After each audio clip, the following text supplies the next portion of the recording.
葱烧海参这道菜，就算您没有吃过，也应该多多少少有听说过吧？那今天呢，我不做葱烧海参，而是用大葱烧腐竹，但是吃起来呢，一点都不比它差。我们先把干腐竹用温水浸泡一下，大约泡上3个小时左右，腐竹就能够泡软了。用清水清洗干净大葱，切成小段。用刀呢，在葱段的表面打上花刀。锅内倒油，放入葱段煎制。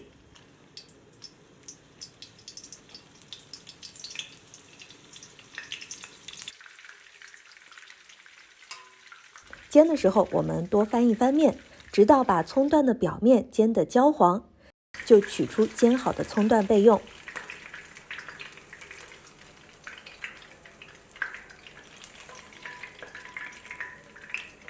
把泡好的腐竹放入锅内，用刚才煎葱的油来煎腐竹。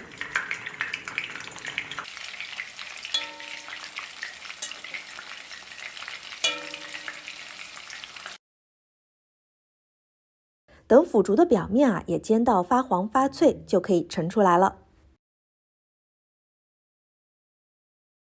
倒出锅内多余的葱油，加1小碗的清水，倒入1小勺的蚝油，1小勺的生抽，少许的盐和白糖，搅拌均匀，用大火烧开。随后把葱段和腐竹一起倒入锅内煮，煮到腐竹全部都胀开了，吸满了汤汁，就淋入适量的水淀粉勾芡一下。最后呢，再淋上一点葱油，那这道葱烧腐竹就做好了。